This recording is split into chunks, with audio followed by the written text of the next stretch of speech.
ഈ സെപ്റ്റംബറിൽ പേജർ ആക്രമണം ലെബനനിൽ നടത്തിയിരുന്നു ഇസ്രായേൽ. അപ്പോൾ ഇസ്രായേൽ നടത്തിയ പേജർ ആക്രമണം തൻ്റെ കൂടി അറിവോടെയാണ് എന്ന് നെതന്യാഹു തുറന്നു പറഞ്ഞു. അദ്ദേഹം കുറച്ച് മാസങ്ങൾക്ക് ശേഷം അതാ പറഞ്ഞില്ലെങ്കിലും ലോകം എല്ലായിടത്തും എല്ലാവർക്കും മനസ്സിലാക്കിയ കാര്യമാണ് ഇസ്രായേൽ തന്നെയാണ് അത് ചെയ്തതെന്നുള്ളത് മനസ്സിലായി. പിന്നെ അദ്ദേഹം അത് തുറന്ന് സമ്മതിച്ചു, തൻ്റെ അറിവോട് കൂടിയാണ്, അദ്ദേഹത്തിൻ്റെ അറിവോട് കൂടി അല്ലാതെ ഒന്നും അവിടെ ചെയ്യാനും പറ്റില്ല. അതിനുശേഷം നമ്മൾ കണ്ടത് ഹിസ്ബുള്ള, ഈ അദ്ദേഹം തുറന്ന് പറഞ്ഞതിന് ശേഷം ഹിസ്ബുള്ളയുടെ ഒരു അറ്റാക്ക്, നിരന്തരം അങ്ങോട്ട് ആക്രമണം നടക്കുന്നുണ്ട്. ഹിസ്ബുള്ള നൂറുകണക്കിന് മിസൈലുകൾ ഇസ്രായേലിലേക്ക് അയച്ചിരിക്കുന്നു. അവിടെ 7 പേർക്ക് ഒരു കുട്ടി ഉൾപ്പെടെ 7 പേർക്ക് പരിക്കേറ്റിട്ടുണ്ട്. അപ്പോൾ അദ്ദേഹത്തിൻ്റെ തുറന്നു പറച്ചിലിന് ശേഷമാണ്. ഹിസ്ബുള്ള അങ്ങനെ ചെയ്യുമ്പോൾ നമ്മൾ അതിനെ ഒരു വലിയ സംഭവമായിട്ട് കാണേണ്ടതുണ്ടോ, അതോ നിരന്തരം അറ്റാക്ക് ചെയ്യുന്നത് പോലെ അവിടെ നിന്ന് മിസൈലുകൾ തൊടുത്തു വിടുന്നു എന്നുള്ളത് പോലെയുള്ളൊരു, ആ മിസൈലുകൾ ഭൂരിഭാഗവും ഇസ്രായേൽ അത് പ്രതിരോധിക്കുകയും ചെയ്തിട്ടുണ്ട്. വലിയ സംഭവമായിട്ട് കാണണമെന്ന് ചോദിച്ചാൽ ഹിസ്ബുള്ള അവർ തന്നെ അവരുടെ അന്ത്യം കുറിക്കാൻ പോവുകയാണ്. ഹിസ്ബുള്ള കാരണം കഴിഞ്ഞ ദിവസം നെതന്യാഹു പറഞ്ഞു, പേജർ ആക്രമണം തൻ്റെ അറിവോടുകൂടി തന്നെയാണ്, നമ്മൾ തന്നെയാണ് എന്നർത്ഥം. അതെ, ഇത് പറഞ്ഞതിൻ്റെ പിറ്റേ ദിവസമാണ് കുറച്ച് മിസൈലുകൾ ഇസ്രയേലിലേക്ക് വിടുന്നത്. വലിയ ആളപായമൊന്നും അവിടെ പരിക്ക് പറ്റിയിട്ട്, പക്ഷേ ഇതിന് മറുപടി ഇപ്പോൾ ഉടൻ കൊടുക്കും. പ്രത്യേകിച്ച് ട്രംപ് പച്ചക്കൊടി വീശി നിർത്തിയിരിക്കുക ഇസ്രായേലിന്. തെരഞ്ഞെടുപ്പൊന്ന് കഴിയട്ടെ, അതുവരെ ഒന്ന് സംയമനം പാലിക്കുമെന്ന് നേരത്തെ പറഞ്ഞിരുന്നു. ഇപ്പോൾ ഉറപ്പാക്കിയിരിക്കുകയാണ് ഹിസ്ബുള്ളയെ തീർക്കും. ഹമാസ് ഏതാണ്ട് തീർന്ന മട്ട. ഇനിയിപ്പോൾ ഹമാസിൻ്റെ ഭാഗത്ത് നിന്ന് ഈ സമയത്ത് ഇസ്രായേലിൻ്റെ അറ്റൻഷൻ ഇങ്ങോട്ടേക്ക് മാറുകയാണ്. അപ്പോൾ ഇനി ഹമാസിലേക്ക് ഇടയ്ക്ക് പക്ഷേ ഇസ്രായേൽ അതും വാച്ച് ചെയ്യുന്നുണ്ട്. ഒരേ സമയം ഇവർ 3-4 പേരുമായിട്ടാണല്ലോ യുദ്ധം ചെയ്യുന്നത്. ഇനി ഒരു പക്ഷേ ഇറാൻ കയറി ചിലപ്പോൾ എന്തെങ്കിലും ഒരു മിസൈൽ വിടുകയോ ഡ്രോൺ അയക്കുകയോ എന്തെങ്കിലുമൊക്കെ സംഭവിക്കും. പക്ഷേ ഇതും വളരെ കരുതലോടുകൂടി തന്നെയാണ് ഇസ്രായേൽ ഇരിക്കുന്നത്. കാരണം ഈ ഇപ്പം അയച്ച ഈ മിസൈലുകളുണ്ടല്ലോ, ഇത് ഇസ്രായേൽ പ്രതീക്ഷിച്ചതാണ് ഹിസ്ബുള്ളയിൽ നിന്ന്. ഈ ഹിസ്ബുള്ളയുടെ തലവന്മാർ പലരും ലെബനിലെ ജനവാസ മേഖലയിൽ നിൽക്കുകയാണ്. കഴിഞ്ഞ ദിവസം ഒരു സെമിത്തേരിക്കകത്ത് നിന്നാണ് ഇവരുടെ സെമിത്തേരിയുടെ അടിയിലാണ് ഇവരുടെ ഭൂഗർഭ അറകൾ. ഈ ഭൂഗർഭ അറകൾ എന്ന് പറഞ്ഞാൽ പേടിക്കുകയൊന്നും വേണ്ട നമ്മളെ. ഇവർ വലിയ സുഖസൗകര്യത്തിലാണ്. അത് കിലോമീറ്ററുകളോളം. ഒരു അറ ആരംഭിക്കുന്നത് ഇസ്രായേലിൻ്റെ ബോർഡറിലാണ്, ഇസ്രായേലിൻ്റെ അകത്തേക്ക് കയറിപ്പോകാവുന്ന രീതിയിൽ. ഇതൊക്കെ ഇസ്രായേലിൻ്റെ കണ്ണ് വെട്ടിച്ച് ചെയ്തു എന്നാണ് ഇവർ വീരവാദം മുഴക്കുന്നത്.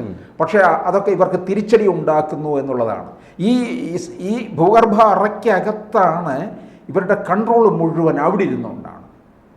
പല നിർണായക തീരുമാനങ്ങളും എടുക്കുന്നത് അതിനകത്തിരുന്നുകൊണ്ടാണ്. ഈ ഭൂഗർഭ അറകളെന്ന് പറഞ്ഞാൽ എല്ലാവിധ സംവിധാനങ്ങളോട് കൂടിയതാണ്, സുഖവാസം തന്നെയാണ് അതിനകത്ത്. അല്ലാതെ നമ്മൾ വിചാരിക്കും ഈ മണ്ണിനടിയിൽ ഇങ്ങനെ എങ്ങനെ കിടക്കുന്നുവെന്ന്, അങ്ങനെയൊന്നും അല്ലാതെ. അപ്പോൾ അവിടെ ഇരുന്നുകൊണ്ട് കാര്യങ്ങൾ നിയന്ത്രിക്കുന്നു. പിന്നെ എല്ലാ തരത്തിലുള്ള ആയുധ ശേഖരവും ഈ സെമിത്തേരിക്കടിയിലുള്ള ഇങ്ങനെയുള്ള ഇടങ്ങളാണല്ലോ ഇവർ എടുത്തു വച്ചിരിക്കുന്നത്. ആ സെമിത്തേരിയുടെ അതിനടിയിലെ ഇവർ കണ്ടുപിടിച്ചു, വീഡിയോ പുറത്തു വന്നിട്ടുണ്ട്. അപ്പോൾ ഇത് ഇവർക്ക് വലിയ നാശത്തിലേക്ക് പോവുകയാണ്. എനിക്കൊന്ന് ഹിസ്ബുള്ളയാണ് ഇനിയിപ്പോൾ തീരാനുള്ളത്, അത് തീർക്കും. കാരണം ട്രംപ് ഉറച്ച നിലപാടിൽ തന്നെയാണ്. ഇപ്പോൾ ഇവരുമായിട്ട് റഷ്യ ഉക്രൈൻ യുദ്ധം നിർത്തണമെന്ന് പറയുന്നുണ്ട്. റഷ്യ ഉക്രൈൻ യുദ്ധത്തിനേക്കാൾ ഭീകരമല്ലേ യഥാർത്ഥത്തിൽ ഇവിടെ നടക്കുന്നത്? കാരണം കുറേ ഇറാൻ വളർത്തുന്ന ഈ ഭീകര സംഘടനകളെ ഒരു രാജ്യത്തെ വളഞ്ഞിട്ട് ആക്രമിക്കുന്നു. അതും ജൂതന്മാരെ ഒറ്റപ്പെടുത്തിക്കൊണ്ടുള്ള ആക്രമണമാണ്. അതാണ് അമേരിക്ക നേരിടാൻ തയ്യാറെടുത്ത് നിൽക്കുന്നത്. അതിന് ഇല്ലാതാക്കുക എന്ന് പറഞ്ഞാൽ തകർത്ത് തരിപ്പണമാക്കുക. ഇനി ഉയർന്നു വരാൻ കഴിയാത്ത തരത്തിൽ നമ്മുടെ കേരളത്തിലെ കേന്ദ്രം പോപ്പുലർ ഫ്രണ്ടിനെ തകർത്ത് തരിപ്പണമാക്കിയില്ലേ? പോപ്പുലർ ഫ്രണ്ട് എന്ന് പറയുന്ന ഒരു സാധനം ഇപ്പൊ കേരളത്തിൽ ഇല്ല. പിന്നെ പല രൂപത്തിലൊക്കെ അവതരിക്കാനുള്ള ശ്രമം നടത്തിയെങ്കിലും അതും അവര് തുടരന്വേഷണം നടത്തി ഇവരെല്ലാം പൂട്ടിടുകയും ചെയ്തു എന്നുള്ളതാണ്. CPM അതിനെ സംരക്ഷിക്കാനൊക്കെയുള്ള ചില ശ്രമമൊക്കെ ഉണ്ടായി. അതൊന്നും നടന്നിട്ടില്ല എന്നുള്ളതാണ്. തലപ്പത്തിരുന്നവരൊക്കെ ജയിലിനകത്ത് സൂര്യപ്രകാശം കാണാതെ കിടക്കുന്നുണ്ട്. അപ്പോൾ അതുപോലെ തന്നെ ഇവർക്ക് സംഭവിക്കും. ഹിസ്ബുള്ളയുടെ തലവന്മാരെ ഒന്നും അടുത്ത നിര നസറുള്ള വധം അതിനുശേഷം ഒന്നും കൃത്യമായിട്ട് ഒരാളെയും പറഞ്ഞിട്ടില്ല. അതുകൊണ്ടെന്താണ് പേടി പറഞ്ഞിട്ടില്ല എന്നാൽ അവർക്ക് സ്ഥാനം ഏറ്റെടുക്കാൻ പേടിയാണ്. കാരണം ഇസ്രായേൽ വധിക്കുമെന്ന് പറഞ്ഞാൽ വധിച്ചിരിക്കും. ഈ നെതന്യാഹുവിന് വലിയ സുരക്ഷയാണ് കേട്ടോ.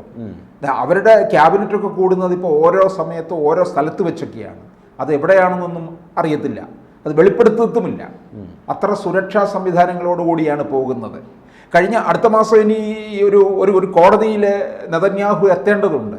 പക്ഷെ കോടതിയിലൊക്കെ ചെല്ലുമ്പോൾ അതിന് വേണ്ട സുരക്ഷ ഉണ്ടാകുമോ ഇല്ലയോ എന്നുള്ളത് നമുക്കറിയത്തില്ല. അതുകൊണ്ട് ആ കേസ് തന്നെ മാറ്റി വെക്കണമെന്ന് ആവശ്യപ്പെട്ടിരിക്കുകയാണ്. ഒരുപക്ഷെ അത് പരിഗണിച്ചേക്കാം. അപ്പോൾ നെതന്യാഹുവിന് അത്തരത്തിലുള്ള സുരക്ഷയിലേക്ക് വേണം പോകാൻ. കാരണം നെതന്യാഹുവിനെ ഇവർ നോട്ടമിട്ടിട്ടുണ്ട്. ഹിസ്ബുള്ള നോട്ടമിടുന്നുണ്ടെങ്കിൽ അതിനർത്ഥം അതിന് വേണ്ട ശക്തി കൊടുക്കുന്നത് ഇറാനാണ്. ഈ ഹിസ്ബുള്ള അറ്റാക്ക് ചെയ്ത് കയറുമ്പോൾ ഇസ്രായേലിനെ അറ്റാക്ക് ചെയ്തുകൊണ്ട് വന്നാൽ അതിൻ്റെ ദോഷഫലം നേരിടാൻ പോകുന്നത് ഇറാൻ കൂടിയാണ്. ഇറാനാണല്ലോ വളർത്തിക്കൊണ്ടുവന്നത്. ഇപ്പൊ ഖത്തറിൽ നിന്ന് ഹമാസിന്റെ അടുക്ക് ഇറങ്ങി പോകോളാൻ പറഞ്ഞു. ഖത്തർ എന്തുകൊണ്ട് പറഞ്ഞു? ട്രംപിന്റെ ഓർഡറാണത്. അപ്പോൾ ഇത്രയും നാള് അവർ വളർത്തി. അപ്പോൾ പക്ഷെ ഖത്തർ പറയുന്നുണ്ട് ഇവർ ഞങ്ങളുടെ വിശ്വാസവഞ്ചന ചെയ്തല്ലോ എന്ന് പറയുന്നുണ്ട്. പക്ഷേ ഈ ഹമാസ് എന്ന് പറയുന്നത് എന്താണെന്നും അവർ ഇത്തരത്തിലുള്ള നീക്കങ്ങൾ ഉണ്ടെന്നും ഒന്നും എന്താ ഖത്തറിന് അറിയത്തില്ലേ? അറിയാതിരിക്കുന്നൊന്നുമില്ല, അവർക്കും അറിയാം. അപ്പോൾ പിന്നെ ഇത് പറഞ്ഞിട്ട് കാര്യമില്ല. പക്ഷേ എന്തായാലും ഇത് ട്രംപിൻ്റെ ഉത്തരവായതുകൊണ്ട് ഖത്തറിന് അതൊരു ഭീഷണിയാണ്. അതുകൊണ്ട് ഹമാസ് ഒഴിയാനായിട്ട് ആവശ്യപ്പെട്ടിരിക്കുക. ഹമാസിന് ഇവരിനി അഭയം കൊടുക്കുമോ? എനിക്ക് തോന്നുന്നില്ല. ഇല്ല.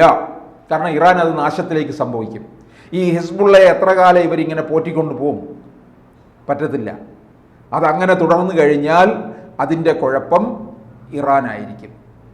എനിക്ക് വളരെ ബലമായ സംശയം ഈ ഹിസ്ബുള്ളയെ തീർത്തിട്ട് പതുക്കെ ഇറാനിലേക്ക് കയറാനുള്ള ശ്രമമാണോ ഇസ്രായേൽ നടത്തുന്നത്? അങ്ങനെ ഒരു നീക്കം ഉണ്ടാകും.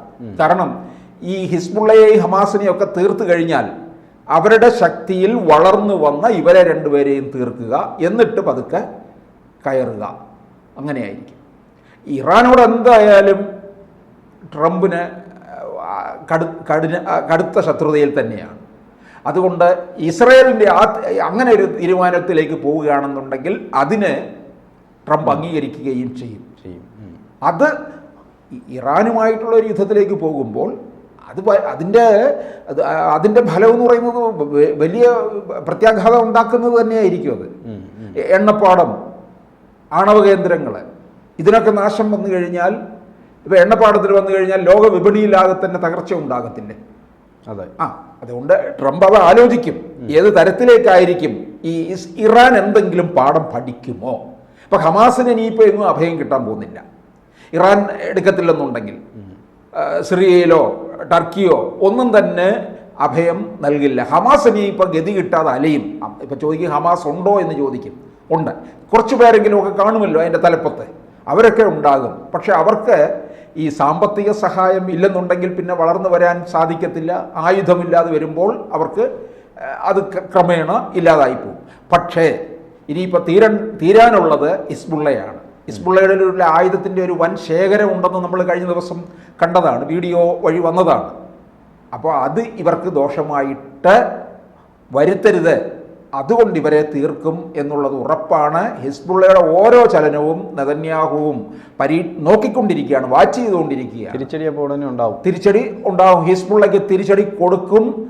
അതിൻ്റെ തലപ്പത്തിരിക്കുന്നവരെയും തീർക്കും എന്നുള്ളത് ഉറപ്പാണ്.